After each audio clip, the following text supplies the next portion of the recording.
حکیم عبدالحی صاحب سیالکوٹ کے ایک صوفی بزرگ گزرے ہیں. کہتے ہیں کہ ایک کڑی دا ویاہ ہویا, بڑی جٹکی سی اور سادہ فہم سی باتیں ہوتی, مانی خیز ہوا کرتی.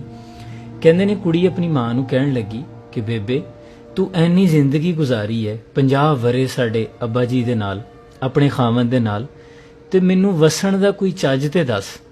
اب اس کی شادی ہوئی ہے اور وہ اپنی ماں سے کہہ رہی ہے کہ مجھے کوئی نصیحت کرو, یعنی مینوں وسن دا ماں کوئی چج تے دس.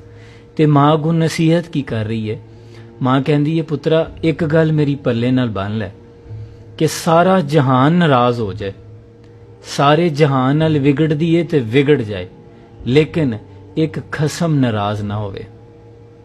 یعنی ساری دنیا کو ناراض کر لینا. خصم پنجابی میں ہسبینڈ کو کہتے ہیں. اپنے ہسبینڈ کو ناراض نہیں کرنا. کہنے کا اس کا نصیحت کرنے کا یہ مطلب ہے, ساری دنیا ناراض ہوتی ہے ہو جائے, ہسبینڈ کو راضی رکھنا ہے. یہ فارمولہ اس ماں نے نصیحت کی بیٹی کو, یہ وسنے کا یعنی خوش باش اپنے گھر میں آباد رہنے کا فارمولہ دیا اس نے. ہمارے ہاں ہوتا کیا ہے کہ ایک طرف بیٹی کے گھر والے کچھ کہتے ہیں, ایک طرف اس لڑکے کے گھر والے کچھ کہتے ہیں. اب لڑکی پزل ہو جاتی ہے کہ لڑکے کے گھر کی انسٹرکشنز کو فالو کرے یا اپنے گھر کی پچھلی انسٹرکشنز کو فالو کرے. شریعت یہاں کیا کہتی ہے؟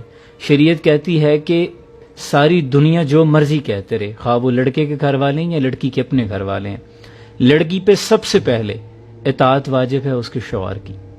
کچھ گناہ نہیں ہے, ساری باتوں کو رد کر کے شوہر سے پوچھ لے کہ وہ کیا چاہتا ہے.